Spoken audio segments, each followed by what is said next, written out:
I'm Brian Lynch, Director of Solar and Energy Storage at LG Electronics. I'm joined by Mike Casey, President of Tigercomm, a strategic communications firm located in Northern Virginia. Mike and I have been good friends for a long time. He is my phone friend for policy in the solar industry. And we're going to spend the next 5 minutes talking solar policy and the election. Mike, what does solar policy look like between a Trump or a Biden win? I think, Brian, fundamentally, the answer to that question is up to us as an industry. And it depends on whether or not we're willing to step up and do the things that big boy and big girl industries do instead of being a small, cute chia pet that we were 15 years ago. We really become a major part of mainstream energy production in this country. And yet our public case making lags significantly behind that. And the extent to which we're going to succeed, regardless of who wins next month, has everything to do with how much we're willing to lean into the mandate of much more sophisticated, much more robust, and better funded communications efforts in the next year. Mike, does the solar industry have a China problem when it comes to federal policy, given the dominance of Chinese manufacturers in SIA and in the industry as a whole? I think we have a landscape challenge, and we have to acknowledge the fact that the Chinese approach to subsidization of solar panel making did have a U.S. manufacturing impact, but it also had a industry scaling and standardization benefit.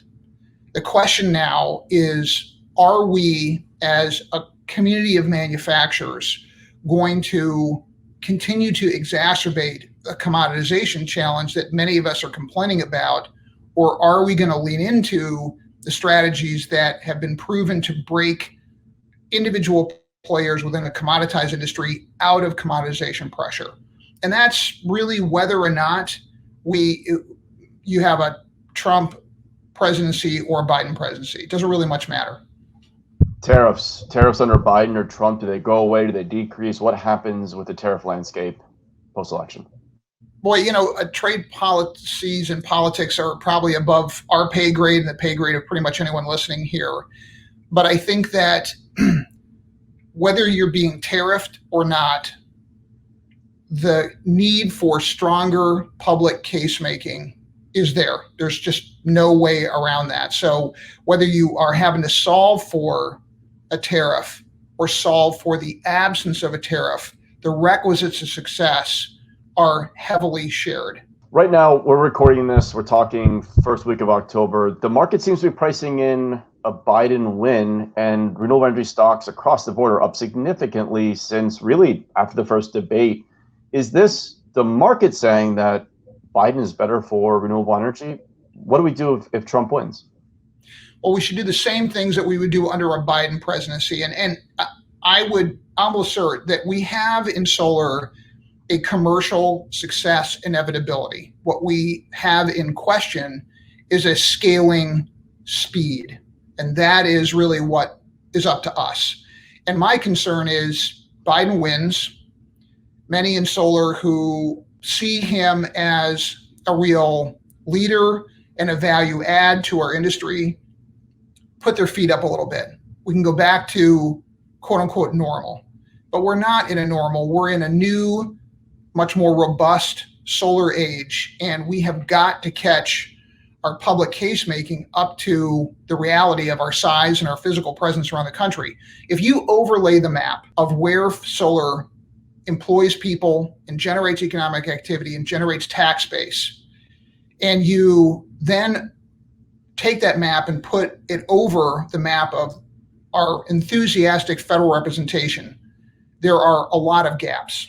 And that's crazy. Nobody in America employs people like we do, generates economic activity like we do, and tolerates the tepid federal representation that we do.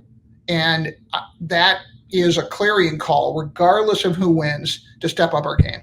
This week, the big news, capital markets. NextEra surpassed Exxon in terms of market capitalization. Does that ever go back, or do the carbon-free utilities and owner-operators just now always maintain a trajectory that will be greater than oil and gas? Yeah, I think that's a good question. So several things. First, it's important for us to recognize that the gas industry is now the oil and gas industry, which means that oil majors have gone from getting you from point A to point B to generating electrons to power your house and increasingly your car. They are therefore bringing the decades of skill at weaponizing propaganda and influence to slow down market challengers, and that would be us. And I hope NextEra never is eclipsed again by ExxonMobil, unless ExxonMobil has a wholesale change of heart. But we need to be wary that if we're not intentional about claiming market dominance, the speed with which we seize it will be much slower than if we get purposeful about it and get aggressive about it.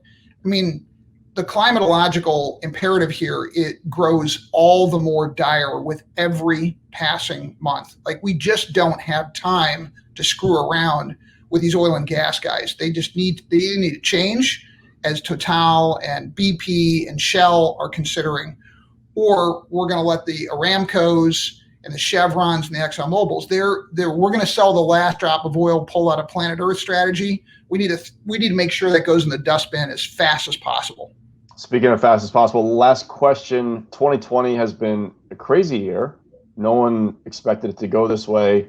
But what's the biggest inflection point for the industry? Can we look back and say that 2020 was the year that things changed for solar, despite everything that was pushing us down? I think it will, and I'll tell you why. Because we have, as an industry, survived and are now beginning to thrive because we're adapting to a digital marketing environment. We cannot sell systems on the door.